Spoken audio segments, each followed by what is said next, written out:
Hey there, it's Anonymous Tea, where we spill the tea anonymously. Hello, everyone. Hello, YouTubers. Hope you guys are all having an amazing day today. Sending good vibes, sending positivity, sending blessings, and good energy to each and every single one of you. Thank you so much for tuning in.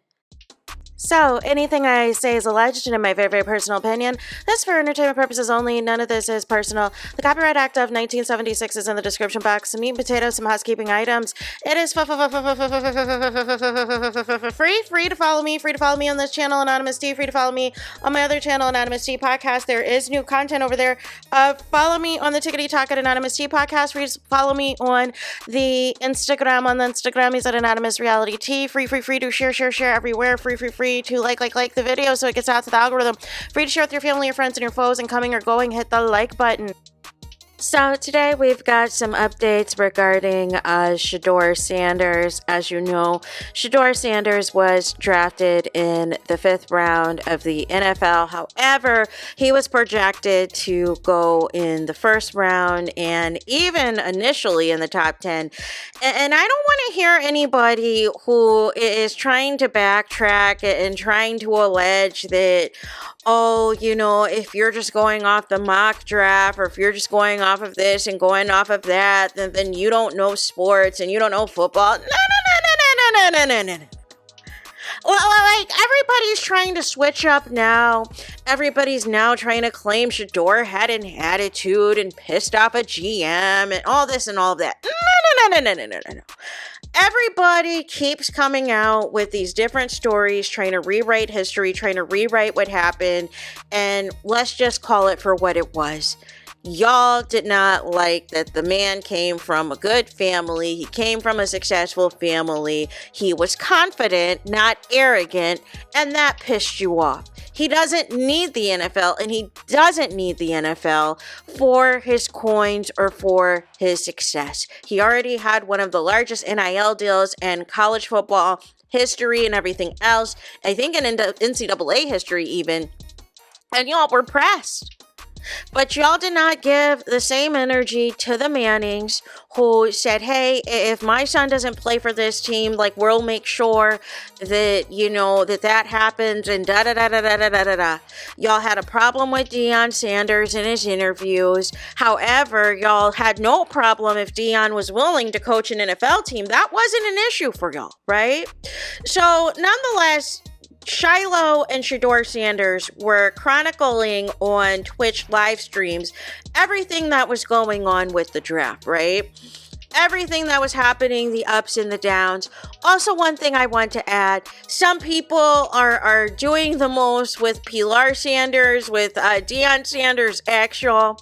And thank goodness I was not on YouTube around that time, because that was one of the messiest divorces I've ever seen. I think even, Deion had her arrested, took custody of the kids. They used to have a reality show, y'all.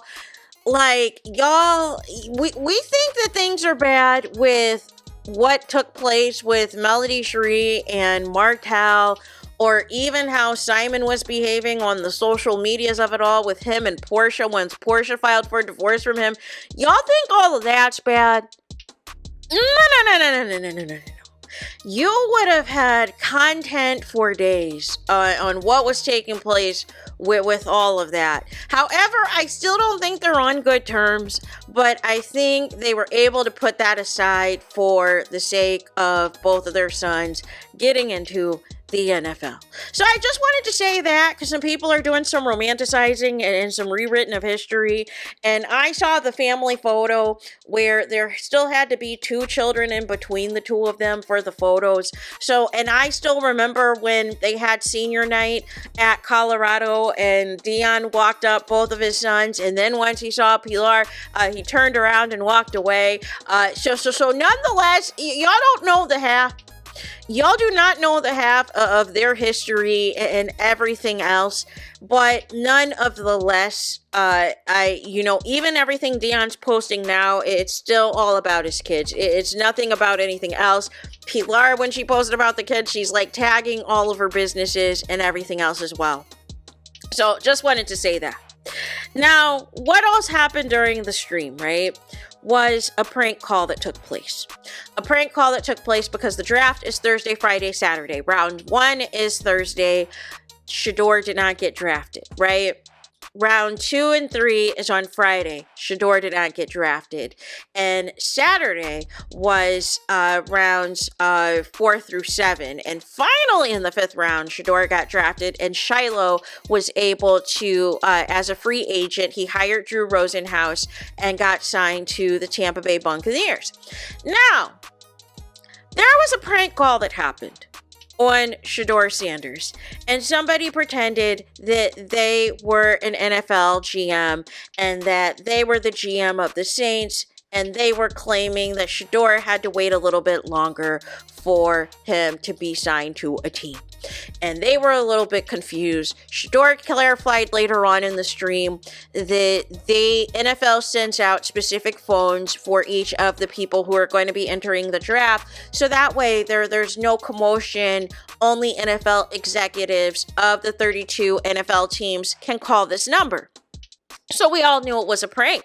We saw guys, for whatever reason, who were idiots, posted that they made the prank and wore Ole Miss, gear. So some people were speculating that maybe it was the New York Giants executive's daughter, because she goes to Ole Miss, and she was liking messy comments about it. She came out and denied it, right? Then it came out that there was a son from the Atlanta Falcons, the team that Deion Sanders got drafted, that his son, allegedly, Jax Aldridge, was the culprit who allegedly had made the prank call on Shadeur Sanders, made up some story that his dad's iPad was left out in the open and he was able to get the number, even though it looked like on his lap he had access to a printout of all the numbers and everything else. So it looked like you could have been potentially pranking other people as well, but pranking Shadeur Sanders was what was going to get the headline, right? Because everybody was waiting for him to get drafted, even people who are not sports fans or football fans, but they are fans of Deion Sanders, they're fans of the Sanders family, was waiting for Shadeur Sanders to get drafted. So he comes out with an apology, says that he also spoke to Shadeur and gave an apology to him as well, and all of the things, right? And so the NFL came out. I did a story that they were investigating. Well, I said that they needed to take away some of these draft picks and even potentially even forfeit a game right off the rip. The NFL has come out with their punishment. And they said that they are going to fine the NFL Falcons $250,000, and that they are going to fine the defensive coordinator, who is Jax Ulbrich's dad, Jeff Ulbrich, $100,000 for leaking Shadeur Sanders' phone number and doing the NFL prank and all of this. And in total, the Falcons' total was fined $350,000. I don't think that's enough. I think they need to get rid of a draft pick as well. But I am glad at least something was done. Like you can't be ruining the integrity of the draft. And again, they're still promoting like heck, Shadeur Sanders, buy his jersey. However, a lot of people are saying, hey, if you buy his jersey, buy it through Shadeur Sanders' website. Donate, give all your money to that. Don't support the NFL and their foolishness, now trying to make money off the Sanders name, but played in his face for ratings after the ratings went up 40% because y'all were dragging out the Shadeur Sanders nonsense. And then the Browns, they are posting, oh, Shadeur Sanders, this is so good for him. He's ready to work. He's ready to be an NFL athlete and da-da-da-da-da. And the rookie mini training camp isn't until May 9th. So this is beautiful that he's already in Cleveland, because I believe he got to Cleveland, Ohio yesterday on the 29th. And they're like, this is so cool that he's like practicing. He's doing drills a week in advance. And it's like, well, what were you expecting? Y'all post all the time if he's at a party or if he's having a good time or if he's too arrogant or too cocky. Now y'all want to post a play-by-play if he's actually practicing for the job that he waited 5 rounds to get drafted for. Like make it make sense. Of course he's going to be practicing for the drills. He's trying to be the QB1. Make it make sense. So there's that. That's all I got for this video. Let me know your thoughts in the comments. Please do not forget to like, comment, and subscribe. Hit the notification bell so you're notified the moment I post new content on my channel. And with that being said, I'll talk to you guys again very soon.